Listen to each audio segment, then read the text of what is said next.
Bonjour, je viens vous présenter comme chaque semaine l'horoscope.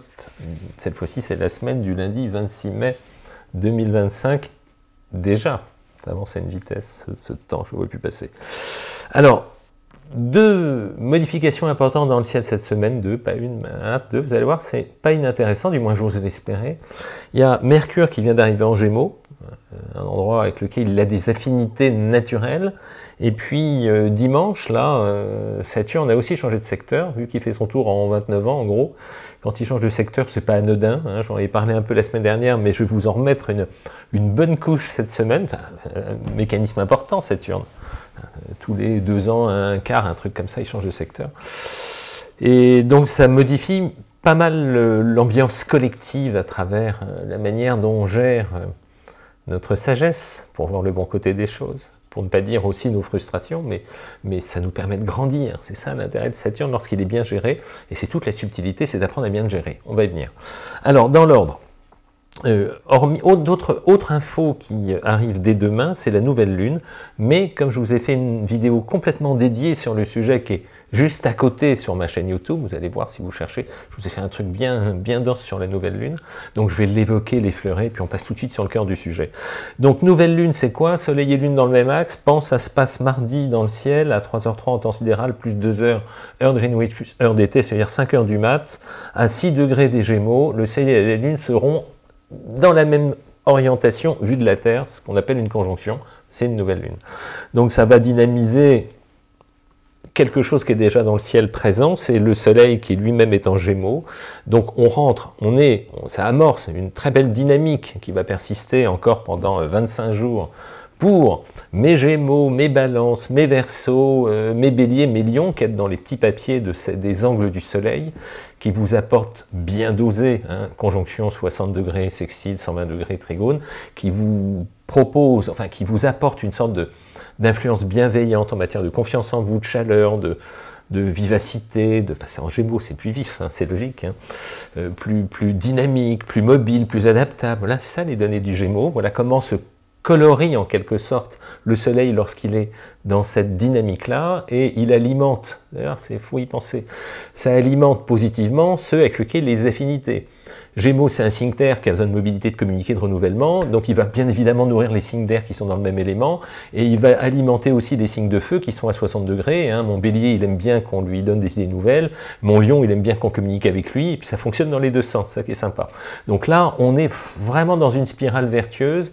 Pour mes Gémeaux, hein, encore une fois je vous les refais, mes Gémeaux, mes Balances, mes Verseaux, mes Béliers, mes Lions, c'est plutôt pas mal, il faut être objectif là-dessus. Vous allez voir qu'il y a d'autres planètes qui vont encore accentuer ce que je viens de vous donner comme info là. L'autre info, c'est l'arrivée de Mercure, planète de l'intelligence, ou plus précisément de la communication et de l'adaptation.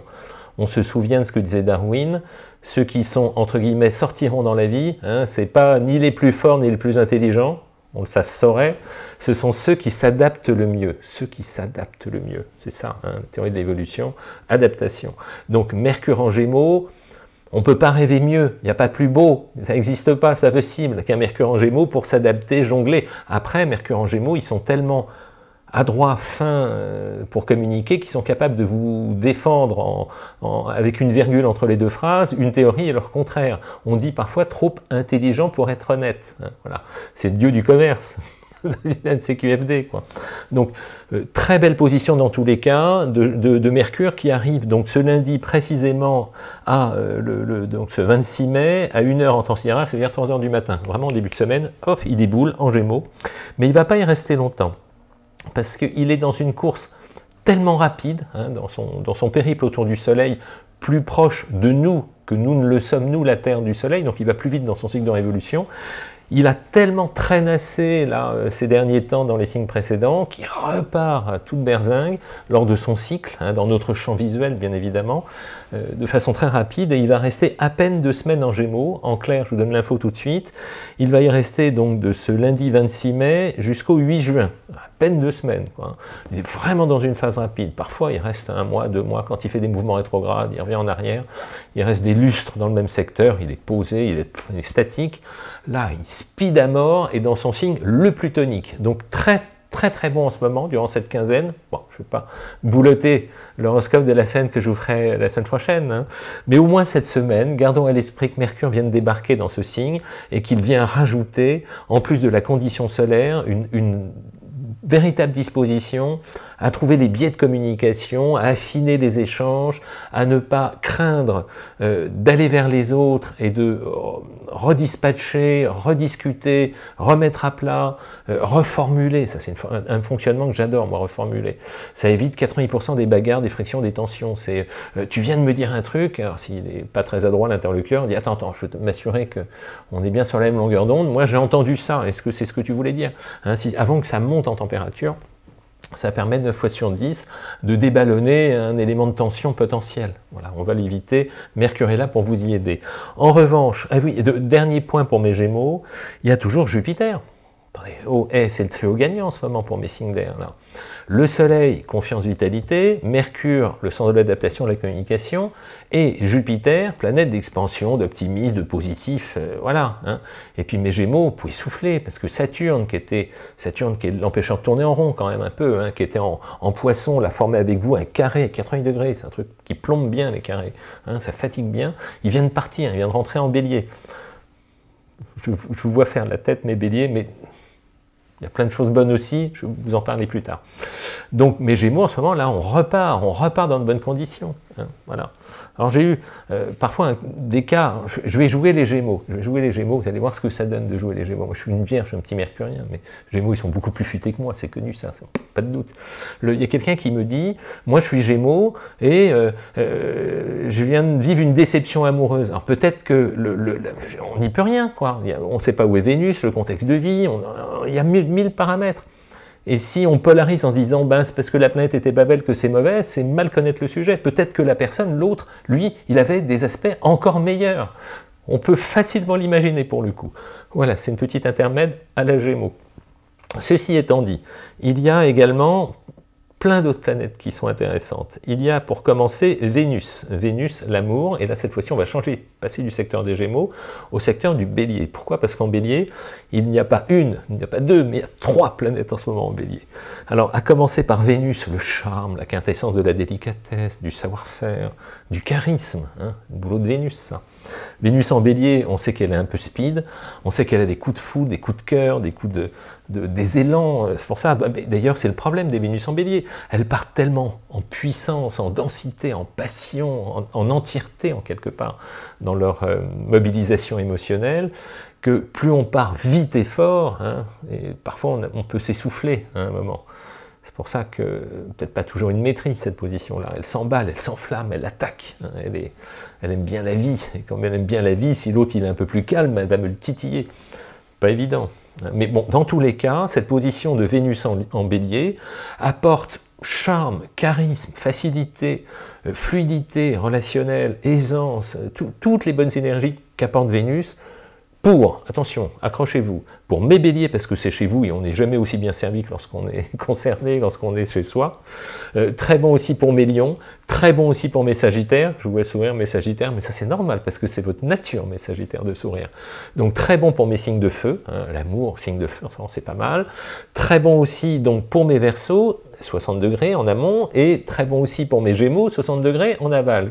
Qu'est-ce que j'entends? Mes Gémeaux, vous êtes gâtés. Voilà, 4 pour l'instant qui vous veulent du bien. C'est pas fini. Après, il y a, comment s'appelle-t-il? Mars, l'action. Mars qui est en... pardon. Avant que je vous parle de Mars, je vais vous parler des autres planètes qui sont en Bélier, pas que je me perde.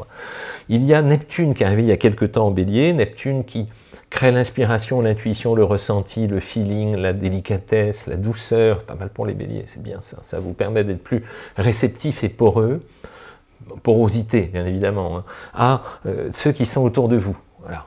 Plutôt que d'être ce merveilleux élément moteur qui vous caractérise, mes Béliers, sans qui pratiquement rien ne se ferait, parce que vous êtes la tête, l'attaque, hein, le premier de cordée, c'est un Bélier pour moi. Eh bien, Neptune qui est là, Neptune qui est très puissant en Poisson, également en Lion, en Exalté, il ne faut jamais l'oublier, en Sagittaire, donc une planète qui joue sur l'inconscient collectif, la vision d'ensemble, vous apporte, mes Béliers, une meilleure capacité à voir large. Et c'est pas inintéressant de voir large. Dans la mesure où on ne se perd pas en chemin, c'est intéressant parce que ça peut permettre d'avoir une vision plus périphérique des enjeux, parce qu'on va mieux prendre en compte ce que ressentent ceux qui sont autour de vous. Je vous assure qu'on est gagnant à fonctionner comme ça. Ça ralentit peut-être un petit peu le processus, mais dans tous les cas, on gagne en vision d'ensemble, et ça, c'est vraiment, vraiment précieux. Ceci étant dit, c'est pas fini. Il y en a une autre qui débarque, qui arrive le dimanche 25, donc en scope lundi 26, non, dimanche 25, c'est juste la veille. Saturne, je vous en ai fait un roman la semaine dernière, de mémoire, vient de quitter les poissons où il était depuis un des lustres, et il vient d'arriver en bélier. Hein. Saturne il fait son tour en 30 ans, c'est ce que je disais tout à l'heure. Donc Saturne qui vient d'arriver en bélier, c'est pas sa position préférée. C'est pas sa position préférée, parce que Saturne, c'est Chronos, c'est le temps. Hein, il y a plusieurs endroits où Saturne est très beau naturellement.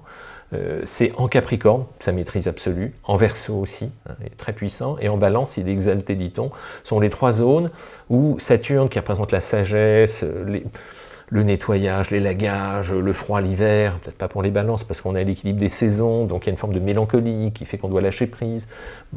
Bon, on y reviendra un jour sur le sujet quand il sera là-bas. Mais en tous les cas, c'est la planète de l'hiver. Hein. On survit avec la substantifique essence de ce qu'on a sous la main.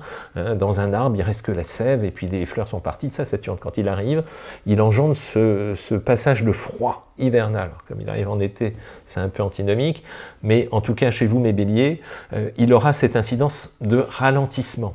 Alors, bien évidemment, si vous êtes du premier décan, hein, premier décan bélier, premier décan balance, premier décan capricorne, premier décan cancer, il faut vraiment le gérer en amont. Hein. Plus on comprend vite son message, plus on gagne du temps, et plus on gagne du temps, plus on se l'approprie, et plus on en fait un allié plutôt que de le subir.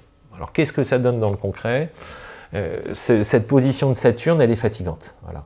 Elle remet à plat ce qu'on considérait comme acquis, elle ralentit ce qui était en pleine vitesse, elle oblige à réduire la voilure si on est parti dans une phase d'expansion. Ça réajuste, parce qu'on vient créer une notion de temporalité, de rigueur et d'endurance sur des cheminements naturels, bélier, qui sont assez dynamiques, assez impulsifs, fonceurs, spontanés. Cette force de l'élan, là, est quelque chose qui essaye de vous la canaliser, de revenir à l'essentiel et de vous dire attends, qui loin veut aller ménage sa monture, c'est un peu le message de Saturne. Voilà ce qu'il induit. Hein. Et puis comme il est en conjonction, c'est pas le truc le plus sympa, en opposition, en carré non plus. Vous quatre, essayez peut-être de ralentir un peu le mouvement pour vous projeter sur le long terme, de façon à avoir une bonne visibilité de ce que vous avez dans le collimateur. Et dès que vous avez une bonne visibilité de ce que vous avez en ligne de mire, à ce moment-là, Saturne devient un formidable allié. Dans tous les cas, il est encore super intéressant, parce que là, les angles sont faciles pour vous aider à trouver la bonne distance, le bon moyen d'y arriver, optimiser l'effort. Pour qui? Pour mes lions, pour mes sagittaires, pour mes verseaux et pour mes gémeaux. Gémeaux, ça va, je ne veux pas une plainte cette semaine pour vous, mes Gémeaux. Hein. Là, les planètes, elles sont bonnes. Si ça ne va pas, c'est de votre faute. Hein. C'est vraiment le contexte dans lequel vous vivez, pas les astres. C'est dit. Voilà ce que je voulais vous raconter sur Saturne. Après, Mars, je vous ai parlé de Mars ou pas? Non, pas encore. Mars l'action, 18 degrés du Lion, c'est-à-dire qu'il traîne encore là dans ce dossier-là. Après, c'est les lentes, elle ne bouge pas beaucoup, donc je vais y aller vite. Mars 18 degrés du Lion apporte très belle énergie à mes lions, à mes sagittaires, à mes béliers, à mes balances et à mes gémeaux. J'ose espérer vous faire sourire, mes gémeaux. De tous les côtés, j'ai les planètes qui vous veulent du bien, vous. Hein. Et puis après, j'ai Uranus, 28 degrés du Taureau. Il va bientôt quitter le Taureau, lui aussi. Il est lent, 84 ans pour faire le tour. 28 degrés du Taureau, ça c'est pour mes signes de terre. Ne me dites pas, je ne vais pas parler de signes de terre. Là, j'en parle. Il n'y en a qu'un, mais il ne faut pas le louper. Uranus, planète de la créativité, de l'originalité, de l'électricité, de l'ouverture d'esprit, les changements d'angle. Excellent pour mes taureaux, mes vierges, mes capricornes, mes poissons et mes cancers. Je les refais, parce que ça, je ne veux pas que vous me disiez, je ne vais pas parler de mes signes de terre, de mes signes d'eau, il n'y en a qu'une qui vous veut du bien, c'est Uranus. Encore une fois, avec son apport de modifier l'angle, de ne pas rester sur des idées figées, d'avoir une vision plus différente, hein, plus variable, qui permet de trouver des positions auxquelles on n'avait pas pensé. Raisonner créatif, raisonner ouverture d'esprit, raisonner, prendre du recul, voir les choses un peu en biais pour modifier l'approche et gagner une brèche pour trouver un raisonnement dans lequel on va avoir une parade pour avancer, pour se comprendre, pour trouver la bonne longueur d'onde. On modifie le schéma dans lequel on est de façon un peu statique. Voilà la portée d'Uranus pour, encore une fois, je vous le refais, mes taureaux, mes vierges, mes capricornes, mes poissons, mes cancers et mes scorpions. Voilà l'idée. Et enfin, encore une pour mes gémeaux, non, je blague, non mais c'est vrai en plus. Pluton, début Verseau, la 4 degrés, excellent Pluton pour mes Verseaux, un coup sur deux, ça dépend si vous avez fait le ménage avant. Mes Balances, très bon, en ce moment on voit loin aussi, on se fie à son instinct pour voir loin. Très bon pour mes Gémeaux, très bon pour mes Béliers, très bon pour mes Sagittaires. Voilà, je vous ai fait le tour des planètes, c'était un peu long, je ne vous le cache pas. Et puis, je vais terminer par une petite citation que vous m'envoyez qui me font toujours extrêmement plaisir. Alors là, j'en ai des un peu longues, donc je les ai prises un peu longues pour changer. Allez, la première, elle est de Flo, qui nous cite Elisabeth Kubler-Ross. Alors, je ne connais pas tous les auteurs, j'en découvre avec vous, ça qui est merveilleux. Voilà ce qu'elle dit, cette intelligente et formidable autrice. Alors, les gens sont comme des vitraux, ils brillent. Tout qu'il fait soleil... Ah non, non, non, non, je reprends. Alors, tiens, j'écris comme un cochon, je ne suis pas médecin pourtant. Les gens sont comme des vitraux, ils brillent tant qu'il fait soleil, mais quand vient l'obscurité, leur beauté n'apparaît que s'ils sont illuminés de l'intérieur. Magnifique. Ensuite, une citation de Tiphaine qui nous cite un auteur avec lequel j'ai naturellement plus d'affinité, c'est Khalil Gibran. Voilà ce qu'écrit Khalil Gibran. Plusieurs fois que je le cite, lui. Vos enfants ne sont pas vos enfants. Oui, ça, j'adore. Vos enfants ne sont pas vos enfants. Ils sont les fils et les filles de la vie elle-même. Ils viennent à travers vous, mais non de vous. Et bien qu'ils soient avec vous, ils ne vous appartiennent pas. C'est très vrai, ça. Hein? Vous pouvez vous efforcer d'être comme eux, mais ne tentez pas de les faire comme vous. Vous pouvez vous efforcer d'être comme eux, mais ne tentez pas de les faire comme vous. Ils sont eux-mêmes. Car la vie ne va pas en arrière, ni ne s'attarde avec hier. Pas belle celle-là. Magnifique. Allez, une dernière, enfin du moins c'est partisan. Jean-François nous envoie une citation de Raymond Poincaré. On change de registre. C'est avec la logique que nous prouvons, mais c'est avec l'intuition que nous trouvons. Moi, je suis féru d'intelligence émotionnelle, intuitive et instinctive. J'ai le ressenti que c'est celle qui nous guide le mieux. Quand on a cette intuition de se dire « mais je le savais, je l'ai fait quand même, mais je savais », il faut l'écouter. Globalement, elle a toujours raison. Voilà ce que je voulais vous raconter cette semaine. Merci de votre délicatesse, vos gentils commentaires, vos adorables citations. À très vite. Merci.